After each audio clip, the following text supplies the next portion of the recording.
Hello विद्यार्थियों, आप सबका आपके अपने इस यूट्यूब चैनल में बहुत बहुत स्वागत और अभिनंदन है। बोर्ड परीक्षा 2023 में विज्ञान से पूछे जाने वाले अति महत्वपूर्ण प्रश्न जो आपके लिए लाभदायक होगा, मैं आपके लिए लेकर के आया हूं। तो विद्यार्थियों, इस साल बोर्ड परीक्षा में 20 नंबर के MCQ हर विषय से पूछे जाएंगे। तो आइए, इसी सीरीज़ में हमने आपके लिए बहुत ही महत्वपूर्ण प्रश्नों को ढूंढ करके लाया हूँ जो निश्चित तौर से बोर्ड एग्ज़ाम में पूछे जाने वाले हैं। तो मैं आप सबसे आग्रह करूंगा कि यदि मेरा वीडियो आपको अच्छा लगे और पसंद आए तो अपने मित्रों में शेयर करें, लाइक करें और मेरे उत्साहवर्धन के लिए मेरे चैनल को सब्सक्राइब करना न भूलें।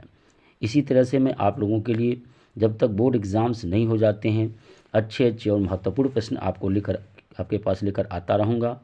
तो विद्यार्थियों, आइए अब शुरू करते हैं उन प्रश्नों की श्रृंखला जो हम आपके लिए लेकर आए हैं। तो विद्यार्थियों, जो प्रश्नों की श्रृंखला है वो अभी आपके सामने जस्ट आपके स्क्रीन पर नज़र आने वाली है। तो आइए चलिए देखते हैं वो प्रश्नों की श्रृंखला जो आपके सामने प्रस्तुत है। ये है अपना पहला क्वेश्चन है, बहुत ही इम्पोर्टेंट है, भौतिक विज्ञान से है। चलिए देखिए, सामने आ गया हुआ विद्युत धारा का एसआई मात्रक है कूलाम, जूल, एम्पियर, कैलोरी। आप ज़रा सोचिए इस प्रश्न का क्या उत्तर होगा। आप बाखूबी इस प्रश्न के उत्तर को जानते होंगे। तो विद्युत धारा का एसआई मात्रक है कूलाम, पहला विकल्प। विकल्प बी है जूल, विकल्प सी है एम्पियर, विकल्प डी है कैलोरी। तो आइए देखते हैं इसका सही उत्तर आपके सामने प्रस्तुत है स्क्रीन पर। Answer C, ampere. विद्युत धारा का एसआई मात्रक एम्पियर है। तो विद्यार्थियों, आइए अगले प्रश्न की ओर चलते हैं जो बहुत ही इंपॉर्टेंट क्वेश्चन है आपके लिए। दूसरा क्वेश्चन है, स्वस्थ नेत्र के लिए स्पष्ट दृष्टि की न्यूनतम दूरी होती है 25 सेंटीमीटर, 50 सेंटीमीटर, 100 सेंटीमीटर अनंत पर। चलिए दिमाग लगाइए और इस प्रश्न का उत्तर दीजिए। तो इस प्रश्न का सही उत्तर जल्दी से हमें बताएं। विकल्प ए है 25 सेंटीमीटर, विकल्प बी है 50 सेंटीमीटर, विकल्प सी है 100 सेंटीमीटर, विकल्प डी है अनंत पर। यानी स्वस्थ नेत्र के लिए स्पष्ट दृष्टि की न्यूनतम दूरी होती है। इस प्रश्न का आपको उत्तर देना है और जल्दी से हमें इस प्रश्न का उत्तर बताएं। तो इस प्रश्न का सही उत्तर कुछ बच्चों ने दे दिया है। तो इसका प्रश्न का सही उत्तर है आपका विकल्प ए 25 सेंटीमीटर। यानी स्पष्ट दृष्टि की न्यूनतम दूरी जो है 25 सेंटीमीटर होती है। तो आइए आपके लिए अगला प्रश्न आपके सामने आपके स्क्रीन पर दिखाई दे रहा है। हाँ, आ गया। उत्तल दर्पण से बनने वाले प्रतिबिंब की प्रकृति है। यानी मैं फिर से प्रश्न को दोहरा देता हूँ। उत्तल दर्पण से बनने वाले प्रतिबिंब की प्रकृति है, पहला वास्तविक और सीधा, दूसरा है आभासी और सीधा, तीसरा है आभासी व उल्टा और चौथा है वास्तविक व उल्टा। चलिए बताइए इस प्रश्न का उत्तर कौन कौन विद्यार्थी दे पाएंगे। चलिए तो बताइए, फिर से मैं प्रश्न को दोहरा दूँ। उत्तल दर्पण से बनने वाले प्रतिबिंब की प्रकृति है वास्तविक और सीधा, आभासी और सीधा, आभासी व उल्टा, वास्तविक व उल्टा। चलिए सोच के फटाक से इस प्रश्न का उत्तर बताएं हमें आप। चलिए मैं आपके जवाब का इंतज़ार कर रहा हूं। चलिए देखते हैं इसका सही उत्तर क्या है। आपके स्क्रीन पर आने वाला है, ये है विकल्प बी आभासी व सीधा। तो इसका सही उत्तर है विकल्प बी आभासी व सीधा। तो आइए विद्यार्थियों, आपके लिए जो अगला क्वेश्चन है वो लेकर मैं आता हूँ आपको स्क्रीन पर। तो आ गया स्क्रीन पर ये क्वेश्चन आपका, ये रहा। डायनमो, ये तो डायनेमो हो गया है, डायनमो उत्पन्न करता है। यानी आपका प्रश्न है कि डायनमो उत्पन्न करता है क्या? ए आवेश, बी विद्युत वाहक बल, सी विद्युत क्षेत्र और डी चुंबकीय क्षेत्र। तो विद्यार्थियों जल्दी से इस प्रश्न का उत्तर बताएं। तो चलिए हम देखते हैं इसका प्रश्न का सही उत्तर क्या है। तो इस प्रश्न का सही उत्तर है विकल्प बी विद्युत वाहक बल। डायनमो विद्युत वाहक बल उत्पन्न करता है। आपने जनरेटर का नाम सुना होगा। तो जनरेटर से विद्युत वाहक बल के ही माध्यम से हम लोगों को विद्युत धारा प्राप्त होती है। तो आइए चलते हैं, स्क्रीन पर आपके सामने नेक्स्ट प्रश्न है, अम्ल से हाइड्रोजन हटाने वाला धातु है। अम्ल से हाइड्रोजन हटाने वाला धातु है। तो अम्ल से जो हाइड्रोजन है हटाने वाली धातु है, विकल्प ए है जिंक, बी कॉपर, सी चांदी और डी पारा। तो सही उत्तर है विकल्प ए और बी दोनों होना चाहिए मेरे हिसाब से। तो मैं ए और बी दोनों लिख दिया हूँ। तो विकल्प और जो है इसका सही विकल्प जिंक होना चाहिए, लेकिन कॉपर भी ऐसा काम करता है। तो आइए नेक्स्ट प्रश्न की ओर हम लोग चलते हैं। तो अगला जो प्रश्न आपके सामने आपके स्क्रीन पर मैं ला रहा हूँ, जस्ता धातु हाइड्रोक्लोरिक अम्ल से क्रिया करके कौन सी गैस निष्कासित करती है? जस्ता धातु हाइड्रोक्लोरिक अम्ल से क्रिया करके कौन सी गैस निष्कासित करती है? तो विकल्प ए है ओजोन, विकल्प बी है ऑक्सीजन, विकल्प डी हाइड्रोजन और विकल्प डी है नाइट्रोजन। तो मैंने 4 विकल्प आपके सामने पढ़ दिए। चलिए जल्दी से बता दिए इस प्रश्न का उत्तर क्या होगा। तो इस प्रश्न का सही जवाब है विकल्प सी हाइड्रोजन। तो विकल्प सी आपका सही जवाब है। विद्यार्थियों, आप इसी तरह से अभ्यास करते रहें, निश्चित तौर से आपके 20 के 20 MCQ हो जाएंगे एग्ज़ाम में। तो आइए आपके स्क्रीन पर लाता हूँ अगला प्रश्न है अपना, पाचन के दौरान उत्पन्न जठररस की pH होती है।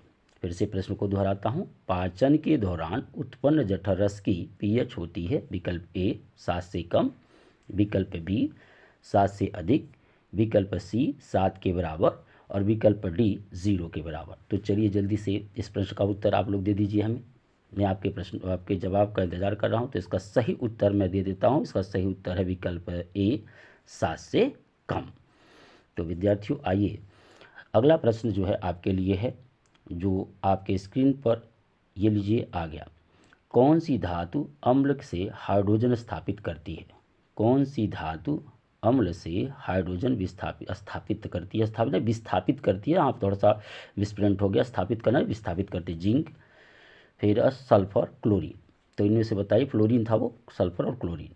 तो बताइए कौन सा उत्तर सही होगा। तो इसमें सही उत्तर है आपका ए जिंक। तो आपका सही उत्तर है ए जिंक। तो आइए विद्यार्थियों देखते हैं आपका नेक्स्ट क्वेश्चन है। आपका के लिए नेक्स्ट क्वेश्चन है, प्रयोगशाला में सर्वप्रथम बनने वाली कार्बनिक यौगिक का नाम है।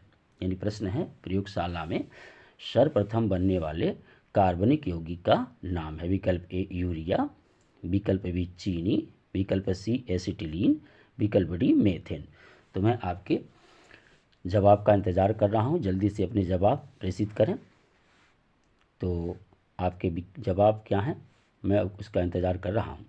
फिर से मैं प्रश्न को दोहरा देता हूँ, प्रयोगशाला में सर्वप्रथम बनने वाली कार्बनिक यौगिक का नाम है। 4 में से बताएं। लीजिए, आपका सही उत्तर है विकल्प ए यूरिया। तो आपका इसका सही उत्तर है विकल्प ए यूरिया। तो विद्यार्थियों, आइए अगले प्रश्न की ओर हम लोग चलते हैं इस तरह से अभ्यास करते हुए, और ये अभ्यास आपके लिए बहुत ही लाभदायक होगा। तो आपके लिए नेक्स्ट प्रश्न ये है, प्रचलित रूप से ऊर्जा गृह कहलाता है। प्रश्न है, प्रचलित रूप से ऊर्जा गृह कहलाता है। पहला है क्लोरोप्लास्ट, बी है राइबोसोम, सी है माइटोकॉन्ड्रिया और डी है लाइसोसोम। चलिए बताएं इसका सही उत्तर क्या होगा। तो इसका सही उत्तर आपके सामने स्क्रीन पर है सी माइटोकॉन्ड्रिया।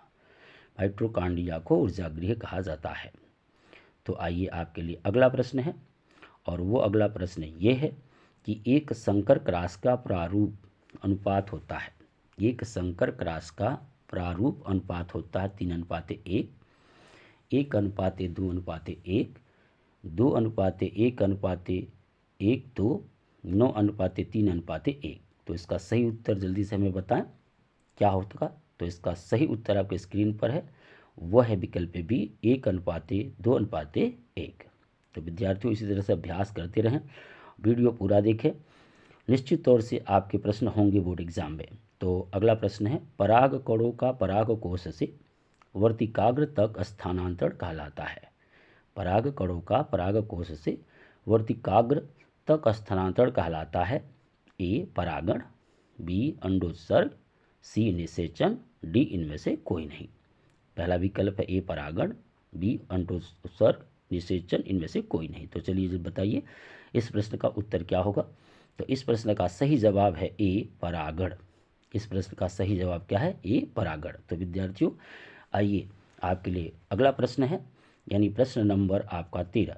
हीमोग्लोबिन महत्वपूर्ण भूमिका निभाता है। हीमोग्लोबिन महत्वपूर्ण भूमिका निभाता है। विकल्प ए उत्सर्जन में, विकल्प बी श्वसन में, विकल्प सी पाचन में, विकल्प डी वृद्धि में।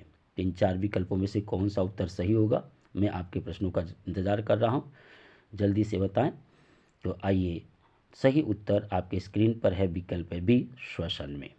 तो सही उत्तर है आपका बी, कौन सा है, विकल्प बी, श्वसन में। तो आइए विद्यार्थियों अगले प्रश्न की ओर चलते हैं।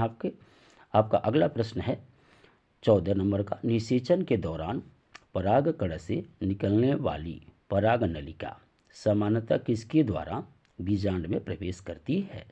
निषेचन के दौरान परागकण से निकलने वाली पराग नलिका सामान्यतः किसके द्वारा बीजांड में प्रवेश करती है? पहला विकल्प है अध्यावरण, दूसरा बीजांडकाय, तीसरा निभागी और तीसरा अंड द्वार। तो सही बताइए इसका सही जवाब क्या होगा? तो इसका सही जवाब आपके स्क्रीन पर है डी, अंड द्वार। जो विकल्प डी है वो बिल्कुल सही उत्तर है, अंड द्वार। तो आइए विद्यार्थियों अगले प्रश्न की ओर चलते हैं। आपका अगला प्रश्न है 15 नंबर का। खादीन, बंदिश, आहार और कट्टा वे प्राचीन संरचनाएं हैं जो निम्नलिखित में से किसके लिए प्रयोग की जाती थी? पहला है फिर से, खादीन, बंदिश, आहार और कट्टा वे प्राचीन संरचनाएं हैं जो निम्नलिखित में से किसके लिए प्रयोग की जाती थी? तो पहला विकल्प है अनाज भंडारण, बी विकल्प है काष्ठ भंडारण, सी विकल्प है जल संभरण और डी विकल्प है मृदा संरक्षण। तो चलिए बताएं इस प्रश्न का सही उत्तर बताएं आप। इस प्रश्न का सही उत्तर आपके स्क्रीन पर दिखाई देने जा रहा है, वो है सी, जल संभरण। इसका बिल्कुल सही उत्तर है, आपने भी सही उत्तर दिया। चलें अगला प्रश्न आपके लिए बहुत ही इम्पोर्टेंट है, इसी तरह का प्रश्न है। तो चलिए देखते हैं। नेक्स्ट प्रश्न आपके सामने स्क्रीन पर है। एक खाद्य हमेशा प्रारंभ होती है, एक खाद्य हमेशा प्रारंभ होती है। विकल्प ए प्राथमिक उपभोक्ता द्वारा, विकल्प बी मांसाहारी द्वारा, विकल्प सी उत्पादक द्वारा, विकल्प डी अपघटक द्वारा। प्रश्न आपके सामने दिखाई दे रहा है, एक खाद्य हमेशा प्रारंभ होती है। चलिए इस चारों विकल्प में से कौन सा विकल्प सही है जल्दी से बता दीजिए। तो आपके सामने प्रश्न का उत्तर स्क्रीन पर है, वो है विकल्प सी, बिल्कुल सही उत्तर है, उत्पादक द्वारा। तो आपने देखा कि इस प्रश्न का सही विकल्प था सी, उत्पादक द्वारा। आइए आपके सामने मैं फिर नेक्स्ट क्वेश्चन लेकर आया हूँ और नेक्स्ट प्रश्न वो क्या है आपके स्क्रीन पर दिखाई दे दिया। शुद्ध जल का पीएच मान होता है, क्वेश्चन नंबर 17 है आपका। शुद्ध जल का पीएच मान होता है 0, विकल्प बी 1, विकल्प सी 7, विकल्प डी 14। जल्दी से बताएं कि शुद्ध जल का पीएच मान क्या होता है। तो चलिए उत्तर आपके स्क्रीन पर है, विकल्प सी 7 होता है, बिल्कुल सही उत्तर है विकल्प सी, जिसका पीएच शुद्ध जल का पीएच मान 7 होता है। तो आपके लिए नया प्रश्न आपके लिए मैं लेकर आया हूँ और वह नया प्रश्न है, निम्न में से कौन सी धातु जल के साथ सामान्य ताप पर भी अभिक्रिया कर लेती है? पहला विकल्प है तांबा, दूसरा विकल्प है सोना, तीसरा विकल्प है पोटेशियम, चौथा विकल्प है सोडियम। तो आइए विद्यार्थियों जल्दी से प्रश्न का उत्तर बताएं। निम्न में से कौन सी धातु जल के साथ सामान्य ताप पर भी अभिक्रिया कर लेती है? पहला विकल्प है तांबा, बी है सोना, सी है पोटेशियम, डी है सोडियम। तो सही विकल्प का जल्दी से चयन करें और हमें उत्तर प्रेषित करें। तो चलिए इस प्रश्न का सही उत्तर मैं ही बता देता हूं और वह है आपके स्क्रीन पर दिखाई देने जा रहा, वह है विकल्प डी, सोडियम, जो सामान्य ताप पर भी जल से अभिक्रिया कर लेती है। और ये सोडियम एक ऐसी धातु है जो बड़ी पटाखे की तरह सामान्य जल से अभिक्रिया के दौरान फूटती है। तो आइए देखते हैं नेक्स्ट प्रश्न आपके लिए। एथिल एल्कोहल का IUPAC नाम है, 19 एथिल एल्कोहल का IUPAC नाम है। पहला विकल्प है प्रोपेनेल, दूसरा विकल्प है प्रोपेनोन, तीसरा विकल्प है एथेनॉल और चौथा विकल्प है एथेनल। तो आपके सामने ये 4 विकल्प हैं, इनमें से सही उत्तर आप जल्दी से प्रेषित करना हमें। तो सही उत्तर आपके स्क्रीन पर आ गया है, वो है विकल्प सी, एथेनॉल। एथिल एल्कोहल का जो IUPAC नाम है वो होता है एथेनॉल। तो विद्यार्थियों आइए देखते हैं नेक्स्ट प्रश्न कौन सा है आपका। और ये क्वेश्चन लास्ट है, चूँकि मैं 20-20 क्वेश्चनों की सीरीज लेकर आ रहा हूँ। तो 20वां क्वेश्चन है, कौन सा कार्बनिक यौगिक असंतृप्त यौगिक है? कौन सा कार्बनिक यौगिक असंतृप्त यौगिक है? विकल्प ए है एथेन, विकल्प बी है मेथेन, विकल्प सी है एथिलीन और विकल्प डी है एथिल एल्कोहल। तो आपको बताने हैं कौन सा कार्बन यौगिक असंतृप्त यौगिक है, असंतृप्त यौगिक है। तो सही विकल्प आपके स्क्रीन पर है एथिलीन, असंतृप्त यौगिक है। तो विद्यार्थियों इस 20 क्वेश्चन के साथ ही आप आज का यह जो क्वेश्चन का श्रृंखला था हम समाप्त करते हैं। फिर अगले वीडियो में आपसे हम मिलेंगे। वीडियो देखने के लिए आपका बहुत बहुत धन्यवाद। मेरी उत्साहवर्धन के लिए चैनल को सब्सक्राइब करें। फिर हम मिलते हैं अति महत्वपूर्ण प्रश्नों के साथ अगले वीडियो में। तो विद्यार्थियों, आप हमारा उत्साहवर्धन बनाए रखें, अपने मित्रों में इन क्वेश्चनों को जरूर शेयर करें, क्योंकि मुझे पूर्ण रूप से विश्वास है कि बोर्ड एग्ज़ाम में इन्हीं प्रश्नों में से आपसे 20 नंबर के विज्ञान से MCQ पूछे जाएंगे। तो मैं इसी तरह से आपके MCQ तैयार करवाने के लिए वीडियो लाता रहूँगा। तो उत्साहवर्धन बनाए रखें। तो फिर मिलते हैं अगले वीडियो में, तब तक के लिए